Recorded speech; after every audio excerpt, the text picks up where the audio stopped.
Saya minta dari malam hari ini semua umat Islam, saudara asah golok yang tajam. Saudara asah aja golok yang tajam. Hei umat Islam, keluar dari rumahmu, bawa senjatamu, ganyang mereka, habisi di mana saja berada, saudara. Takbir, takbir, takbir. Sallu ala Nabi. Apalah Rizik Syihab ini.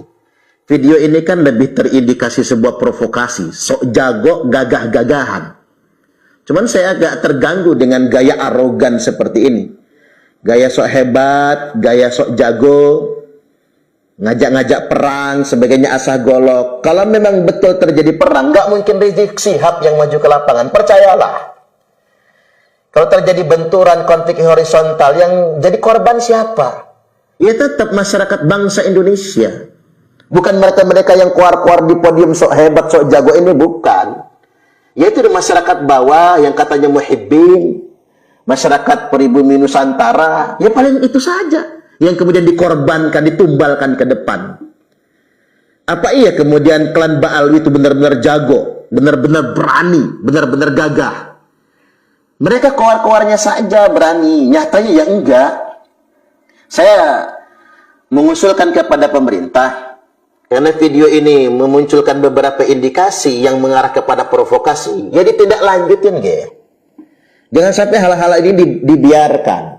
Beberapa waktu yang lalu dia keluar-keluar juga, ingin buat pasukan berani matiin, merintahkan ngasah golok dan lain sebagainya. Dia sedang di mana? Sedang apa yang dia sedang hadapi sebetulnya?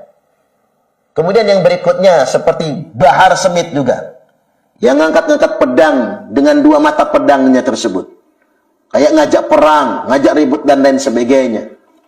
Kita ini kalaupun harus terjadi konflik horizontal, saya nggak yakin mereka yang terjun ke lapangan bertempur, nggak yakin.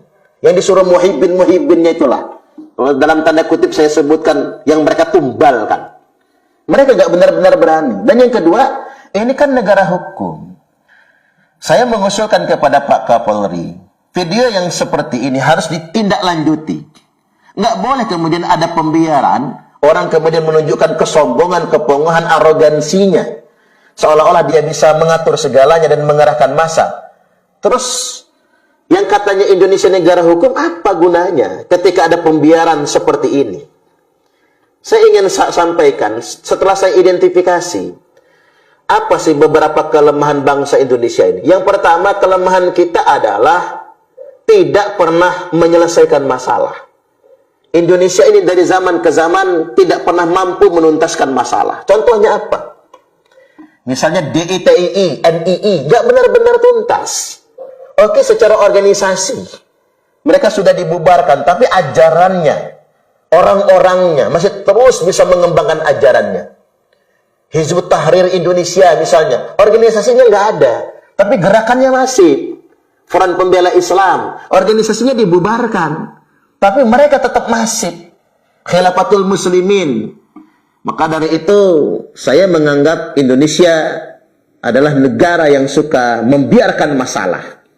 Indonesia adalah negara yang suka menumpuk-numpuk masalah, seakan-akan memelihara masalah. Tidak ada masalah bangsa kita ini yang benar-benar diselesaikan. Coba Anda flashback ke masa lalu. Dari segala macam tragedi, DITII, PKI, kemudian yang berikutnya Komando Jihad, NII, berkembang belakangan juga terkait dengan Khilafatul Muslimin, Hizbut Tahrir, FPI, dan lain sebagainya. Tidak ada yang benar-benar dituntaskan. Seakan-akan hanya formalitas saja. Ini yang pertama. Yang kedua, saya melihat negara ini kok seperti negara pengecut. Kalau sama ulama-ulama yang santun misalnya, negara seakan-akan biasa saja. Tetapi kalau dengan orang-orang yang sifatnya agitatif, kerjanya provokasi, mengerahkan massa untuk berbuat kerusuhan, seakan-akan negara pengecut dengan orang-orang begini. Seperti beberapa waktu yang lalu misalnya, ada dua tokoh politik, sebut saja Dasko sama Habibur Rahman misalnya, mendatangi Rizik Syihab. Nggak tahu apa gunanya mereka mendatangi. Apa ingin merangkul atau ingin apa? Di situ saya cuma melihat negara ini terlalu pengecut dengan preman-preman berjubah. Itu yang saya tangkap. Seakan-akan orang harus menjadi preman dulu biar disegani oleh negara. Seolah-olah dalam tanda kutip begitu. Tapi kalau sama ulama-ulama yang NKRI, yang menyerahkan moderasi, perdamaian, seakan-akan dianggap biasa saja. Kemudian yang berikutnya, yang ketiga, saya melihat bangsa ini cenderung menjadi bangsa yang mengarah kepada feodal. Ada sekelompok elit, mungkin berduit dikit, punya kedudukan dikit, terjangkiti penyakit feodalisme. Dalam bahasa sederhananya, Arab dindoroaken. Pengen dijadikan majikan, pengen dijadikan tuan. Agak punya kedudukan dikit, agak dianggap mulia dikit, mulai penyakit feodalnya muncul. Ingin dijadikan majikan, Arab dindoroaken dan lain sebagainya. Meriayani, kata orang Jawa. Ingin dipriayikan. Jujur-jujuran saja lah, yuk kita otokritik. Ini kondisi bangsa kita. Berpangkat dikit, berduit dikit, mulai muncul sikap-sikap feodalnya. Ingin dijadikan majikan itu. Tambah lagi kemudian muncul sekelompok orang yang ngaku-ngaku cucu Nabi.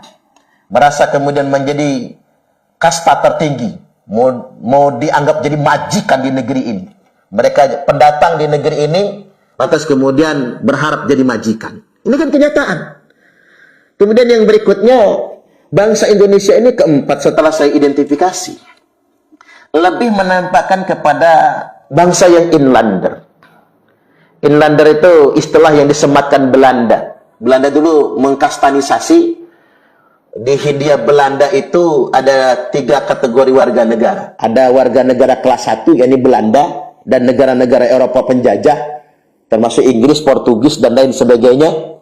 Yang kedua, warga negara kelas 2, yakni bangsa pendatang ke Indonesia, yakni orang-orang Arab, orang-orang Chinese, dan lain sebagainya, India, Pakistan yang datang ke negeri ini. Yang mereka datang juga yang melayani kepentingan warga negara kelas 1, yakni melayani kepentingan Belanda. Makanya mereka datang juga diangkut oleh Belanda dan bekerja untuk Belanda. Maka fakta sejarah menunjukkan mereka bukannya berjuang membela pribumi Nusantara, tapi mereka malah melemahkan perjuangan pribumi Nusantara, bekerja untuk VOC atau Belanda. Baru kemudian yang ketiga, warga negara kelas 3, yakni bangsa inlander. Inilah Indonesia. Jadi mental inlander ini membuat kita menjadi inferior, membuat kita menjadi rendah diri, seperti nggak punya harga diri. Menjadi mental-mental budak.